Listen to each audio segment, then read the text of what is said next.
Hi again, everybody. It's Kevin Canessa coming to you from the home studio today on this, the 5th day of September in the year 2022. Happy Labor Day to everybody out there. Hope you enjoyed this beautiful day today. And can you believe it is the 5th day of September already and that we are in Labor Day weekend? School starting already. The charter schools are back and the public schools open up this week, and here we are, ready for a new school year and a new year, basically. This has always been my favorite month of the year. It's like a rebirth after the summer, So hope you enjoyed the day today and hope you had a chance to spend time with your family and your loved ones, whatever it was you did. And just because it's a holiday doesn't mean the news takes a break. So as we do every Monday evening, you welcome me into your home so that I can bring you this week's newspaper. And from what you can see on the left side of your screen, it is a headline, Dream Boathouse. Let me give you a little bit of an explanation on this. The Bergen County Executive, Jim Tedesco, has been working over the last few years to really improve conditions at parks in Bergen County. And one of the projects just happens to be in North Arlington and right on the border of Lyndhurst at Riverside County Park. And they built this remarkable boathouse, which is really going to be the envy of all crew programs in this neck of the woods. North Arlington's going to use it, as is other crew programs from Bergen County. And they built this boathouse, which is just phenomenal. And on Thursday, they are going to cut a ribbon and have an official opening. And I think they're going to have tours of it, too. So if you're a fan of crew and you are from North Arlington, Lyndhurst, even if you're from Kearney or whatever, and you want to see this place, you should go there. I believe it's at, check the time in the story. I think it's 10:30 on Thursday morning. But they really did a great job. The first floor, and you'll see the photos of this in the story in the paper, is completely for storage of boats. And, they don't have to put them outside. And the other storage facility, which we'll get to in a minute, was restored, but it wasn't very big. So there's room for more than 100 boats in this place. On the second floor, half of the second floor is a multi-purpose room where crew teams can meet and they can have discussions and where other things can happen, other crew situations, or you could have, let's just say, a borough council meeting in there, or Steve Tonelli, the the commissioner of Bergen County who lives in North Arlington, the former North Arlington borough councilman, had me on a tour last week of this place, and he said that the commissioners are going to have at least a meeting there in the coming years. So it's a multi-purpose space that is just remarkable. Wide open space, TV monitors, things of that nature. And then the other half of it includes cubby holes, it includes lockers, it includes bathrooms, showers, all things that you would need for an athletic facility. And all of the bathrooms are handicap accessible and are basically power efficient as well. So that was just absolutely amazing to get to tour. The existing structure along the Passaic River was renovated for even more boat storage. And, as I was fortunate enough to see this before it opened to the public, it's really a wonder. They did a phenomenal job making this place such an envy. I can't imagine other places have anything even close to this. So good job from Jim Tedesco, Steve Tonelli, and I know Mayor Dan Pronti is very happy too, because you don't really talk about going and hanging out on the Passaic River for any reason of logic, and now there'll be a reason, and hopefully with the cleaning up of the pollutants and things of that nature, it might become a destination. You never know. So check out the story when you get a chance. It is a remarkable building, and it's not the only one in Riverside County Park that will be opening soon. In about 2 months, the amphitheater will be opening up too, so we'll have another one of these in a couple of weeks. On the bottom of the front page, the Harrison Council of the Knights of Columbus, the membership has dwindled over the years, Council number 402. And I took my degrees with Council 402 when I was a member of the Knights of Columbus. And you may recall about a decade ago, they sold their building on Frankie Rogers Boulevard, and they made money off of that. And since they didn't buy a new building, they're sticking together. It's not being disbanded. Please keep that in mind. But since they don't have a building, they had 10 years to disperse the funds to Catholic organizations. And since that time, they have donated a total of $500,000 plus to Holy Cross Church, Our Lady of Czestochowa Church, St. Anthony's Church, and the Harrison Library. Now, you may be wondering what's Catholic about the Harrison Library. Well, the artifacts from the council will be stored there in the Harrison Museum, so they paid for a new floor there.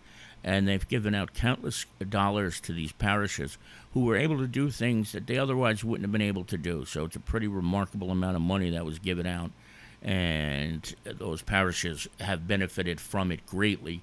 And you can read all about that. I had a chance to sit down with Tom Dollahan, who is the Grand Knight and the retired chief of the Harrison Fire Department, and he and his crew did a phenomenal job getting this money out to the parishes and churches of Harrison.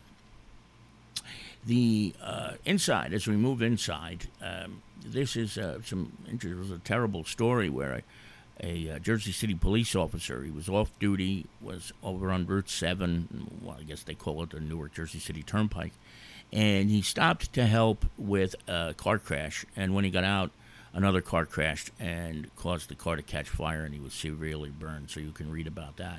And over at WNBC, Channel 4, NBC New York, one of the new vice presidents is a resident of Nutley.